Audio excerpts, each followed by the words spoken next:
All right, everybody. Welcome back to the OffBeat Sports Podcast presented by. Check them out. Today we're joined by Kyle Squires, Northfield Mount Herman's latest Division I recruit and Kingston native. Kyle is committed to play basketball at Lafayette University next year. Thanks so much for joining us, man. Very excited to have you on with us. Yeah, for sure. I'm super excited. So what kind of questions you got for me tonight? Hey, I'll start you off, man. We got Harry standing because he lost his desk in his chair. He's ready to go. Yeah. So I'm in the Marine Corps. I don't know if you know that, but so I'm in a barracks right now. This is my house, basically. This isn't my room. That would be pretty sick, but it's not my room. But so I work at Supply. We're moving barracks in like a month. So this is the room that I had like the desk in, the chair, do everything. Yeah, they just took it all away from me.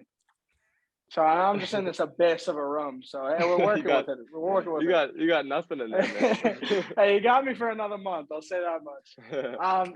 But hey, more about you, man. So like growing up, like going to all these different types of schools and everything, you know what I mean? Like you got to adapt your game to like the people you play with, you know what I mean? And like you being like one of the big stars on each of the team and like having to transfer and all that. Like what led you to like actually like make that transfer from Tabor to NMH? I would say that, I really just I knew I wanted to play Division I, and I knew what I had to do whatever it took to get there. So I knew I would do that by just surrounding myself by like the best players I possibly could. So after 2 years at Tabor, I realized it was probably time for me to reclass just because everyone was doing it at the time, and it would really work out for my recruiting. So then I was looking for schools and I found NMH, and it was just everything that I want in terms of basketball and academics.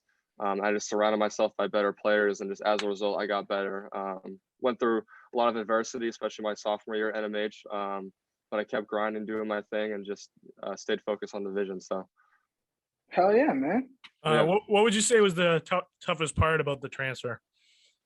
It was definitely just the intensity of the play every day. I mean, every single day I was going up against Sam Silverstein, who was going to Harvard, guys going to Brown, just really, really good players. And I feel like my body wasn't fully developed yet, and I had to get my mind right to compete at that level. But it was just a grind. I just had to stay focused and just keep improving every day to make it through that first year. So, what's going on, Kyle? How's it going? So obviously NMH being one of the top prep schools in the country to sending guys into D1, there are a lot of factors there that can prepare one to play at the top level. So what would you say was the biggest factor at NMH that prepared you to make the transition to D1 next year? Well, I would say what's different about NMH is just how focused we are on academics too. During the season, November, December, we have a mandatory study hall for 2 hours right after class ends. And then we practice in a later block. So we're really locked in for all hours of the day. And I would say just being able to compete on the basketball court, but also being able to show up to class and get good grades. It's just like that duo at NMH that I don't think you can find in many other places. So that's what definitely makes it unique. And I just feel super prepared for Lafayette next year, just because I've gone to a boarding school and I've done the basketball, the academics. I feel like I'm just in a good spot to succeed there next year. So.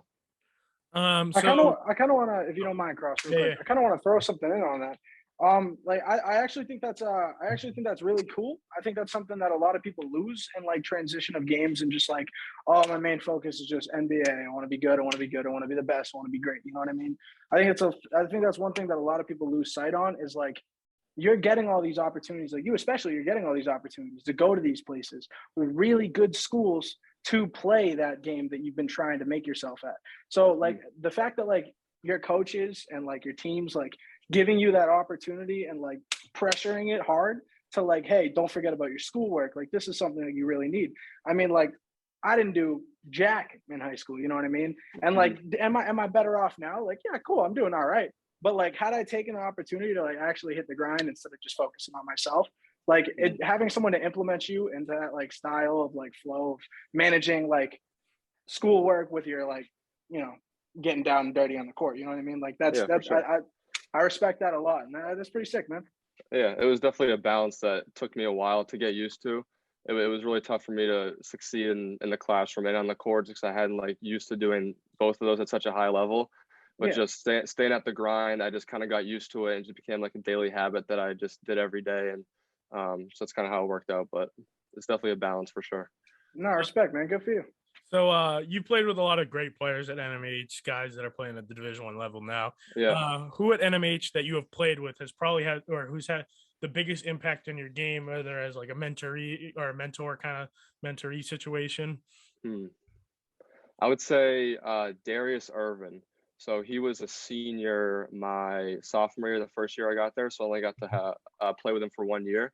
But he's at Cornell right now, and he's doing his thing. But he was 4-year NMH guy, captain senior year. He played 40 minutes of every single game senior year. And this guy's 5'9". He's a point guard, and he shot over 50% from three that year. Was our team's leading scorer, captain, leader, everything. And he was just a dog on the court. And just everyone had so much respect for him, and everyone looked up to him. He had great habits, classroom basketball, and that was kind of like everyone's mentor. But I really kind of just like connected to him a lot my sophomore year, and he helped me go through some of the stuff that he went through earlier on in his career. But yeah, I mean, he was a great mentor, great player, great guy, just a role model for me sophomore year. I think I saw some of his stuff, because I remember, I think it was your first year at NMH was when that Overtime made that video on you guys. Where like that big, like they made like a little like mini series on you guys, and I remember watching cool. Those. That kid was balling. He was nice. He's good. Yeah, for sure. So now you're going to play at the next level, D1 Lafayette. What are you looking forward to most about playing at Lafayette?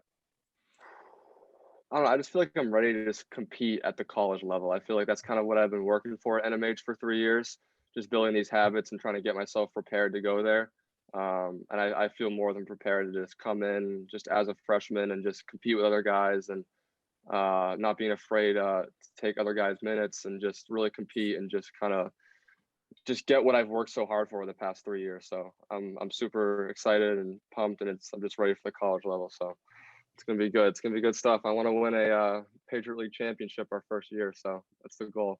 Yeah, Colgate's been running that. We had a Colgate on the guy on like the last couple of years. They've been holding that league down. Colgate's good, but I don't know if you guys saw, but our new hire is Mike Jordan for our head coach. So not the Mike. You got Jump Man on your gut. Holy shit!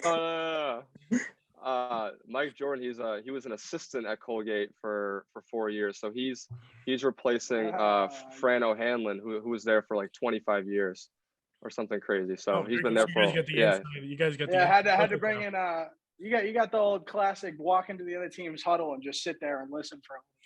Yeah, exactly. So, but yeah, he's our new coach next year. So, and he's brought in a couple more guys to add to the team. So I feel ready. I mean, I feel like we're going to take the Patriot League by storm. We got new coach, new guys coming in, new energy. I think it's going to be really good.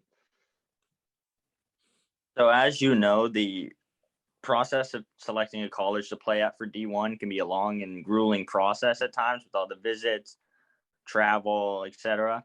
So like, what would you say was the toughest part of your recruitment process specifically?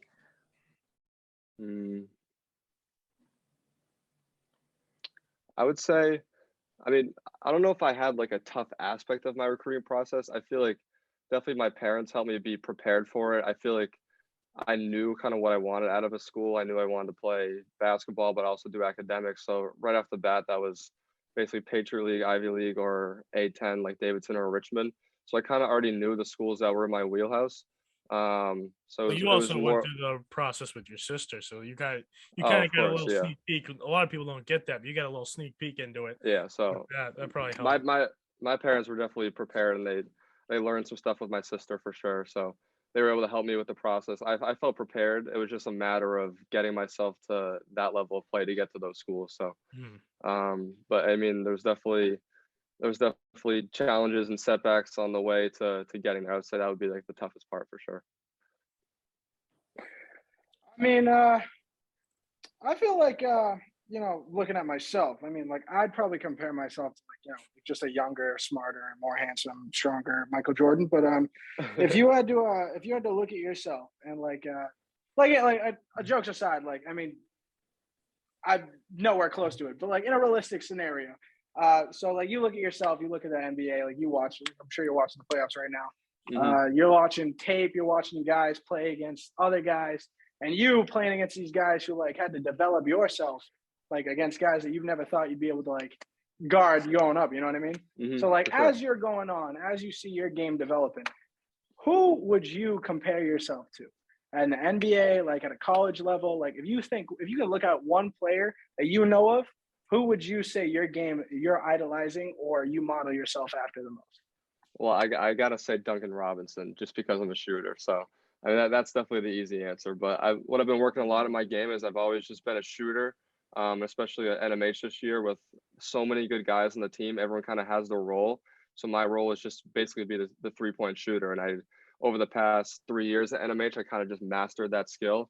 But just going to the college level, I'm working on more parts of my game, and I feel like it's going to come naturally to me because a lot of my reads and kind of how I play is based on me being a shooter. So I'm looking to get back doors, make reads off screens, set back screens for guys to get open for shots, and then be able to pump fake and put on the floor, get to my spot and shoot, that kind of thing. So I would say the easy answer would be Duncan Robinson, just because he was a Middlesex Magic guy too. I played Magic for a year, and he's a hometown guy. I've actually met him before too. So. I like that. Yeah. I do have to say, so like now that you got like all this new like coaching around you, you know what I mean? Like you're now competing at a D1 level. So all that comes with that, like including like having to go up against tougher guys, it's having to go through tougher drills, tougher teaching moments. You're gonna learn a lot more lessons than you would through like your high school career, and like not saying that like your coaches at NMH didn't like lead you in the right direction. I mean, look at you now, you got to D1, but now you're entering an entire different like environment going into it. Like what do you say you look forward to the most, like working with some new and improved like type of style from new coaches that have like been in this game for a long time competing at that level?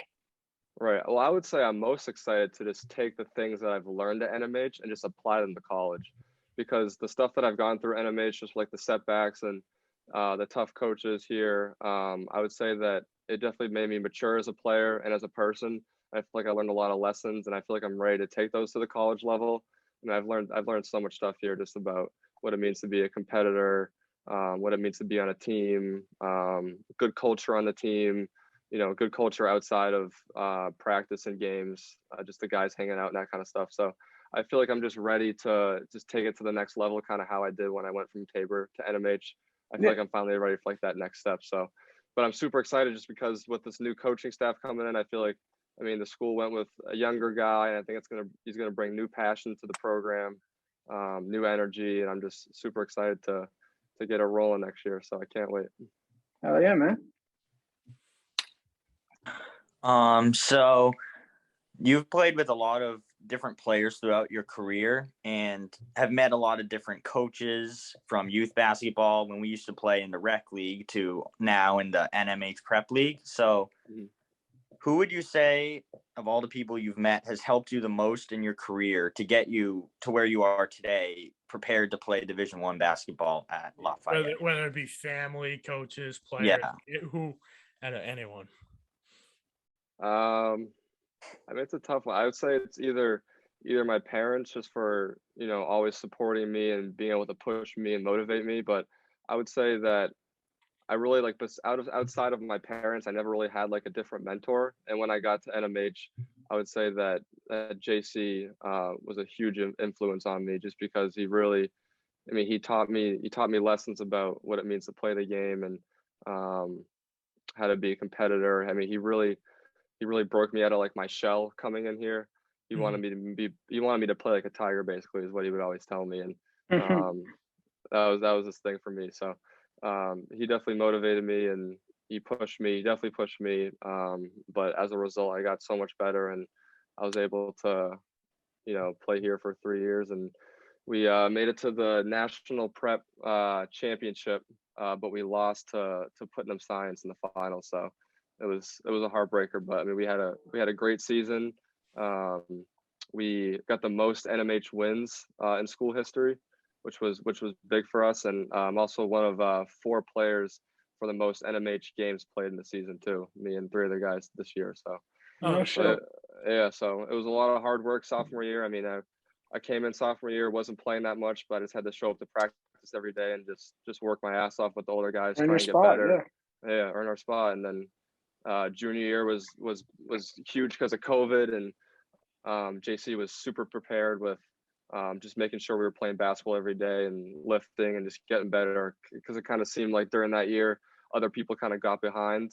But that was a big year for us because we really kind of came together as a team, and we really built something good, and we were ready to come into this year with some steam. So it was great. Right.